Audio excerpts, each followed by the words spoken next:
నేను చిన్నప్పటి నుండి ఒక విషయం వింటూనే ఉన్నా. అది అప్పటి నుండి ఇప్పటి వరకు ఎవరిని అడిగినా ఇండియా డెవలప్ అయిన దేశమా లేక కాని దేశమా అంటే దానికి ఒకటే ఆన్సర్, డెవలప్ అవుతున్న కంట్రీ అని. ఇప్పుడే కాదు, ఇంకా ఎన్ని జనరేషన్ మారినా మాత్రం ఇది మాత్రం మారదు. ఎందుకు మన దేశంలో సిన్సియర్గా వర్క్ చేస్తే పొలిటికల్ లీడర్స్ తప్పుల్ని ఎదిరిస్తే సస్పెండ్ చేస్తారు, లేకపోతే ఏదో మూలకు ట్రాన్స్ఫర్ చేస్తారు, రెండు కుదరబోతే చంపేస్తారు. ఇది మన దేశ చరిత్ర. ఇలాంటి స్టోరీని చదలవాడ ఉమేష్ చంద్ర ఐపీఎస్ కథ. ఆయనకి ఇంకో పేరు కూడా ఉంది, కడప పులి అని. బాగా చదువుకొని ఎవరికి భయపడకుండా డైనమిక్ పోలీసుల ఆఫీసర్ల ఎదిగే లోపే మావోయిస్టుల ఎన్కౌంటర్లో వీర మరణం పొందాడు. అతను ఎంతోమంది పొలిటీషియన్ని ఒక్క మాటలో చెప్పాలంటే ఉచ్చపోయించేశాడు. ఆయన గురించి తెలుసుకునే ముందు నాకు తెలిసి ఎన్నో పెద్ద యూట్యూబ్ ఛానల్స్ ఉన్నా ఈయన గురించి ఎవ్వరూ చెప్పలేదు. దాని వెనకాల ఉన్న పొలిటికల్ స్టోరీ ఏమో తెలియదు నాకు. ఒక్క అడుగు ముందుకేసి స్టోరీని మీ ముందుకు తీసుకొస్తున్నాను. ఇలాంటి స్టోరీ మరిన్ని మీ ముందుకు రావాలంటే మీరు నాకు సపోర్ట్ చేయాలి.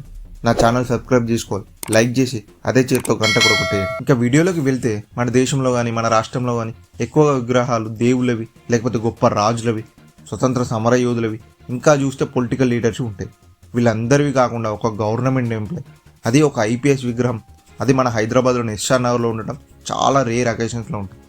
విగ్రహం పెట్టి పూజించేంత గొప్ప వ్యక్తి ఉమేష్ చంద్ర. చావును కూడా లెక్క చేయకుండా మావోయిస్టులను ఎదిరించారు. ఈయన పేరు వింటే ఎంతోమంది నక్సలైట్స్ కానీ రౌడీ షీటర్స్ కానీ వాళ్ళ వణుకు పుట్టేలా చేశాడు. ఉమేష్ గారు మార్చి 29, 1966 అప్పటి ఉమ్మడి ఆంధ్రప్రదేశ్లోని గుంటూరు జిల్లాకు చెందిన పెదపూడిలో పుట్టాడు. కానీ ఫ్యామిలీ హైదరాబాద్ సెటిల్ అవ్వడంతో హైదరాబాద్ పబ్లిక్ స్కూల్లో స్కూలింగ్, నిజాం కాలేజీలో డిగ్రీ, ఓయూ యూనివర్సిటీలో ఎంఏ కంప్లీట్ చేశాడు. ఆయన university topper and gold medallist కూడా. 1991లో సివిల్స్ క్రాక్ చేసి ఇండియన్ పోలీస్ సర్వీస్కి సెలెక్ట్ అయ్యాడు. దీనికోసం హైదరాబాద్లోని నేషనల్ పోలీస్ అకాడమీలో ట్రైన్ కూడా అయ్యాడు. అక్కడి నుంచి ఐపీఎస్ ట్రైనింగ్ కోసం వరంగల్ వెళ్ళాడు. అతని ఫస్ట్ పోస్టింగ్ కూడా ఏసీపీగా అక్కడే వరంగల్లో. ముఖ్యంగా వరంగల్, ఆదిలాబాద్, కరీంనగర్ ఇలాంటి జిల్లాలు మావోయిస్టులకు పెట్టింది పేరు. ఈయన మెయిన్గా మావోయిస్టులను పట్టుకోవడం, వాళ్ళని ఎన్కౌంటర్ చేయడం, వాళ్ళని అంతమొందించాలనే ఒక లక్ష్యంతోనే ముందుకు వెళ్ళాడు. అలానే ముందు నుంచి వాళ్ళ మీద మెరుపు దాడులు చేయడం ఇలాంటివి చేస్తూనే ఉన్నాడు. వాళ్ళకి కంటి నిండా నిద్ర కూడా పోనీయకుండా చేశాడు. ఈయన నిజాయితీ, న్యాయం కోసం ఈయన చేసే పోరాటం ఇవన్నీ హైయర్ అఫీషియల్స్కి కూడా బాగా అబ్జర్వ్ చేసి ఈయన్ని అప్రిషియేట్ చేసేవారు. ప్రజల్లో అవగాహన తీసుకురావాలని, అప్డేట్ చేయాలని చెప్పి జనజాగృతి అనే పేరుతో ప్రజా అవగాహన ప్రచారాన్ని ప్రారంభించారు. ఆయన ధైర్యం, ఆయన తెలివితేటలు, సిన్సియారిటీ అధికారులను బాగా ఆకట్టుకున్నాయి. ఆయన గొప్పతనం మీద చాలా షార్ట్ టైంలోనే కవితలు, పాటలు రాసేవారు జనాలు. రాయలసీమ అంటే ఫ్యాక్షనిజం, అందులో కడప అంటే కత్తులు, బాంబులు అని చెప్పి మనం చిన్నప్పటి నుంచి సినిమాలో చూసాం, చాలాసార్లు విన్నాం. అలాంటి ప్లేస్కి ఇన్ని సిన్సియారిటీ చూసి అక్కడ ఫ్యాక్షనిజాన్ని తుడిచిపెట్టాలని ఉద్దేశంతో ఉమేష్ చంద్రాని అక్కడికి ట్రాన్స్ఫర్ చేశారు. కొన్ని రోజుల్లోనే కడపను గడగడలాడించి అక్కడున్న ఫ్యాక్షనిజాన్ని, రౌడీజాన్ని అన్నింటినీ తగ్గించేశాడు. చాలామంది రౌడీ షీటర్ని లోపల కూడా వేసేశాడు. ఒక టైగర్లా రౌడీలపైన దాడి చేసేవాడు. అందుకే ఆయనకి కడప పులి అనే బిరుదు కూడా ఇచ్చారు. ఇందులో ఒక సెన్సేషనల్ న్యూస్ ఏంటి అంటే, అప్పట్లో వైఎస్ రాజశేఖర రెడ్డి ఫ్యామిలీ అన్న, వాళ్ళ నాన్న రాజిరెడ్డి అన్న చాలామందికి భయం. వాళ్ళది రౌడీ రాజకీయం అని చెప్పి అప్పట్లో పేరుపోయింది అని చెప్పి అందరూ అనుకునేవారు. అలాంటి రాజిరెడ్డిని ఈయన అరెస్ట్ చేశారంట. అలానే రాజశేఖర రెడ్డి గారికి కూడా పాయింట్ బ్లాక్లో గన్ పెట్టారని చెప్పి టాకు. అంతటి ధైర్యం ఉన్న గట్స్ ఉన్న వ్యక్తి ఉమేష్ చంద్ర. ఈయన కడప జిల్లాలో ఉన్నన్ని రోజులు ఫ్యాక్షన్ గొడవలంటేనే వణుకు పుట్టేలా చేశాడు. ఆ పేరు ఎత్తిన, ఎక్కడైనా ఆయుధాలతో బెదిరించిన వాళ్ళకి కెరియర్ లేకుండా చేసేశాడు. అక్కడ ఉన్నన్ని రోజులు ఫ్యాక్షనిస్టులు ఆయుధాలు అన్నీ స్వాధీనం చేసుకున్నాడు. కడపలో ఉన్న ఇంపాక్ట్ ఎంతలా ఉంది అంటే ఆయన ఉన్నన్ని రోజులు కొంతమంది ఇళ్లలో అతని ఫోటో కూడా పెట్టుకున్నారు.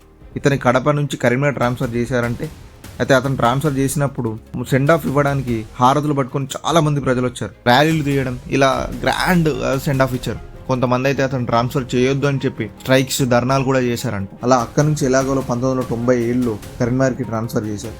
ఇక్కడికి చేయడానికి కొంచెం పొలిటికల్ ప్రెషర్ ఉన్నా ఇక్కడ ఉన్న నక్సలైట్లను అరికట్టాలని చెప్పి పంపించామని చెప్పి ఉమేష్ చంద్ర గారు చెప్పారు. ఇక్కడ ఉన్న ఒక టీంని రెడీ చేసుకొని అక్రమదారులు ఎవరైతే నక్సలైట్లతో చేతులు కలిపి అవినీతికి పాల్పడుతున్నారో వాళ్ళ మీద ఉక్కుపాదం మోపాడు.